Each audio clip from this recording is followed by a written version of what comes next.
International ವಿಷಯ.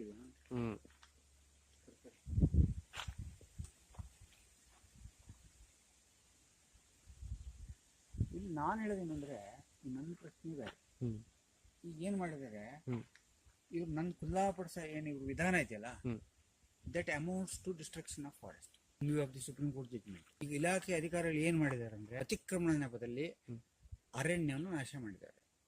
ಒಂದು 25-30 ವರ್ಷದ ಏನು ಟ್ರೀಸ್ ಇದೆ ಈಗ ನೋಡು, ಅದು ಕಾಂಪನ್ಸೇಟ್ ಮಾಡ್ಲಿಕ್ಕೆ ಆಗೋದಿಲ್ಲ. ಇರಿಪರಬಲ್ ಲಾಸ್ ಅದು. ಅದ್ರ ಕಾಂಟ್ರಿಬ್ಯೂಷನ್ ಅಂದಾಜು ಮಾಡ್ಲಿಕ್ಕೆ ಆಗೋದಿಲ್ಲ. ಕಾನೂನಲ್ಲಿ ಮಾರ್ಪಾಡಿ ಸರಿ ಖುಲ್ಲಾಪಡಿಸೋದಾದ್ರೆ ಅವ್ರಿಗೆ ಒಂದು ಗೈಡ್ಲೈನ್ ಕೊಡ್ಲಿ ಮೇಲ್ನಾರು.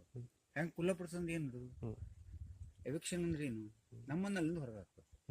ಮರ ಕಡಿಯೋದಲ್ಲ, ಮರ ಕಡಿದ್ರೆ ಅದು ಅರಣ್ಯ ನಾಶ. ಎವಿಕ್ಷನ್ ಹೆಂಗ್ ಆಗ್ತದೆ? ಮರ ಕಡಿದು ಮನುಷ್ಯ ಬರ್ಬೋದಲ್ಲ, ಅಲ್ಲಿ ಕಡದಷ್ಟೇ ಬರುತ್ತೆ, ಎವಿಕ್ಷನ್ ಆಗೋದೇ ಇಲ್ಲ. ಇದನ್ನ ಅವ್ರು ತಗೊಂಡು ಹೋಗ್ತಾರ ಸರ್? ಇಲ್ಲೇ ನಾನು ಇದು ಬೆಳೆಸಿದ್ದು ನನ್ನ ಅಧಿಕಾರದ ಇದ್ರ ಮೇಲೆ ಕೇಸ್ ತರಕಿಲ್ಲ. ಬಟ್ ಇದು ಹಿಂಗೆ ಇರ್ಬೇಕು, ಅಲ್ಲ ಇದು ನಂದು ವಿಷಯ, ಇದು ನಂದಲ್ಲ. ಇದರಲ್ಲಿ ಬೆಳೆದ ಬೆಳೆ ನಂದು, ಅವ್ರದ್ದಲ್ಲ. ಹಿಂಗೆ ಇರುತ್ತೆ ಅಂತನಾ? ನಮ್ಗೆ ಗೊತ್ತೆ ಅವ್ರು ಏನ್ ಮಾಡ್ತಾರೆ, ನನಗೇನಿದೆ. ಅದೇ ಇದು ಹೆಂಗೆ ಇರುತ್ತಾ ಹೋಗುತ್ತಾ ಅಂತ ಗೊತ್ತಿಲ್ಲ ನಮ್ಗೆ.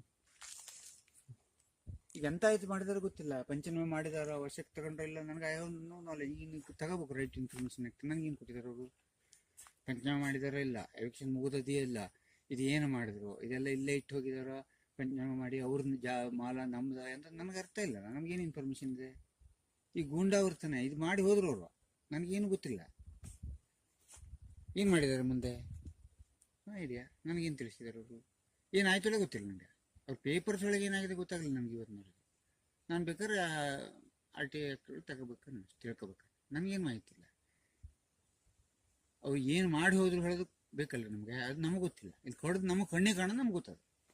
ಮುಂದೆ ಲೀಗಲಿ ಏನು ಮಾಡಿದಾರೋ ಇಲ್ಲೋ ನನಗೇನು ಐಡಿಯಾ ಇಲ್ಲ. ಗೋಳಿಕಾಯಿ ಅಲ್ವಾ ಸರ್ ಇದು? ಗೋಳಿ